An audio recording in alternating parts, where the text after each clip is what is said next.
नमस्कार, मैं हूं साहिल कुमार और आप देख रहे हैं खबर ई बिहार झारखंड। आपको बता दें कि इस समय हम दानापुर में मौजूद हैं। दानापुर खगौल का यह क्षेत्र जहां पे अभी मैं मौजूद हूं और अभी मैं एक खास विषय पे बात करने के लिए आया हूं, जो विषय है बढ़ती हुई गर्मी। आपको बता दें कि मौसम विभाग ने जो है वेब अलर्ट को जारी कर दिया है मौसम विभाग ने कि भीषण गर्मी जो है, जिसका पारा लगभग 45 डिग्री के करीब में पहुंच चुका है। यह गर्मी जो है जानलेवा बन चुकी है। यह गर्मी जो है लोगों के घर से ना निकलने पर बेबस कर रही है। यह गर्मी जो है वह काम काज में बाधा डाल रही है। आखिर गर्मी के प्रभाव क्या पड़ा? तो गर्मी का ये प्रभाव पड़ा कि सारे सरकारी और प्राइवेट संस्थानों ने, विद्यालयों ने जो है अपने क्या बोलते हैं उसको, समर वेकेशन, जिसको गर्मी की छुट्टी कहते हैं, गर्मी की छुट्टी का ऐलान कर दिया है कि नहीं, अब जो है गर्मी बहुत अधिक बढ़ चुकी है। इससे पहले जो है उसका समय काल चेंज करके जो है उसको चलाया जा रहा था, परंतु गर्मी जो है बहुत अधिक बढ़ चुकी है। आखिर इस गर्मी का कारण क्या है? आखिर बिहार में जो है इतना गर्मी पड़ रहा है, उस गर्मी का कारण क्या है? आप अगर हमको सही से देख पा रहे होंगे तो आप देख रहे होंगे कि हम जिस समय अभी खड़ा है, मेरा पूरा शरीर जो है पसीने से लथपथ है। गर्मी कुछ इस प्रकार से हो चुका है।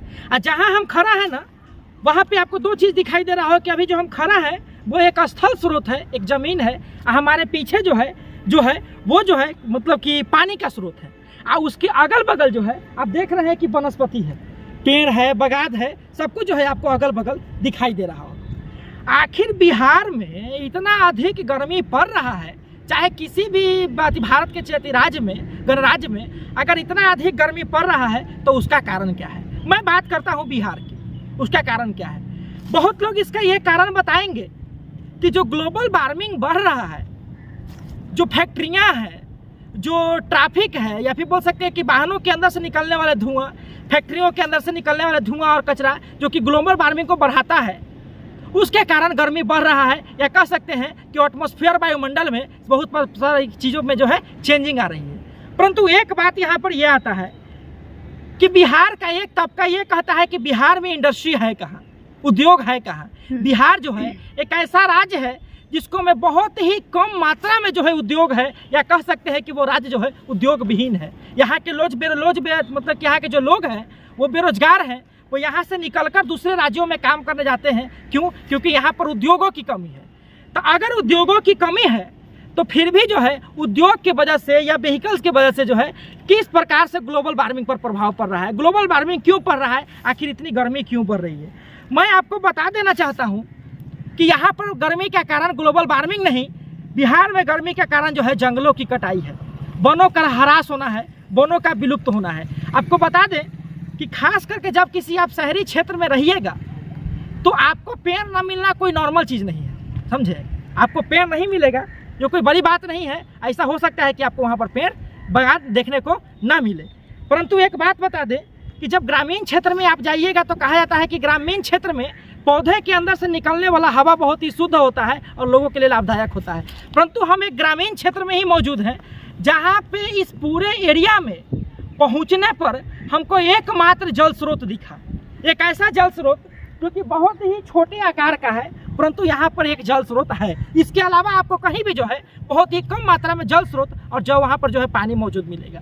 यह क्षेत्र जो है वो झुग्गी झोपड़ियों में आता है खगौल का, और ये पूरा जो है ये क्षेत्र जो है मतलब कि पहले एक समय ऐसा था कि वन से लथपथ था, परंतु आज वनों की कटाई होने के कारण जो है बिहार में ग्लोबल वार्मिंग बढ़ रही है और इतना गर्मी पड़ रहा है। एक समय ऐसा हुआ करता था कि जब वन से पूरा बिहार भरा हुआ रहता था, बिहार में अधिक प्रकार के जंगल थे, पेड़ पौधे थे, वनस्पति था, लेकिन फिर जो है इसकी कमी हुई और इसकी कमी होने के कारण जो है आज बिहार में गर्मी इतना बढ़ रहा है। आखिर इस बढ़ती हुई गर्मी का, वायुमंडल में हो रहे चेंजेस का, परिवर्तन का और बढ़ रहे ग्लोबल वार्मिंग का कहीं ना कहीं अगर कोई जिम्मेवार है तो वो हम लोग हैं। क्योंकि हम लोग जितना वन लगा नहीं रहे हैं, जितना हम लोग पेड़ लगा नहीं रहे हैं, उतना हम लोग पेड़ काट जाने वाला इस गर्मियों के मौसम में है वो जल है, और पानी ही जिंदगी का जिंदगानी है। पानी वह स्रोत है जो मनुष्य के जीवन को और ज़िंदगी को हरा रखता है।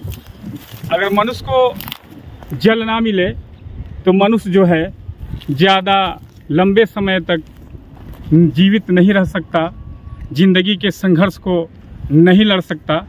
इसलिए पानी जो है ज़िंदगी के लिए ज़रूरी है। और अभी हम जहाँ मौजूद हैं वो खगोल लग के ये साइड जो है झुग्गी झोपड़ी साइड, जहाँ गरीब तबके के लोग हैं। यहाँ जो है सिर्फ एक ही नदी अभी हमें तालाब नज़र आई और बाकी जो पानी का स्रोत है वो बहुत कम है। ये गरीब तबके के लोग को शुद्ध पानी मिलना ज़रूरी है। हम बिहार सरकार से गुजारिश करेंगे कि ये गरीब तबके के लोग को जल का जो है निवारण करें, जल का व्यवस्था करें, क्योंकि इस गर्मी के मौसम में जल का होना, वो भी शुद्ध जल का होना बहुत ज़रूरी है। जल तो बहुत सारे मिलते हैं, कुछ जल जो है मटियारा टाइप का, कुछ जल जो है अशुद्ध होते हैं, कुछ जल गंदे होते हैं, मगर पीने के लिए हमें शुद्ध जल चाहिए। क्योंकि जब हम शुद्ध जल लेते हैं तो हमारा जिस्म जो है तरक्की करता है, हमारा सेहत जो है तंदुरुस्त रहता है और हमारा जो है बॉडी का जो सर्कुलर है वो मीडियम साइड रहता है, यानी सामान्य रहता है। तो ज़िंदगी में पानी का होना बहुत ज़रूरी है। तो मैं बारहा बोला करता हूँ कि बिहार सरकार और जो भी सरकार के अंग हैं उन तमाम लोगों से बिहार खबरी बिहार झारखंड के सदस्यों के तरफ से गुजारिश है कि जल का निवारण करें। जहाँ गरीब तबके हैं वहाँ जो है नल नहीं है या पानी का कोई व्यवस्था नहीं है, तो इन्हें पानी का व्यवस्था दिया जाए, रहने के लिए मकान दिया जाए, जीने के लिए जो है कुछ योग्य और कुछ जो है बिजनेस दिया जाए, ताकि गरीब तबके के लोग जो है ज़िंदगी को अपना सही तौर से बसर कर सकें, गुजारा कर सकें।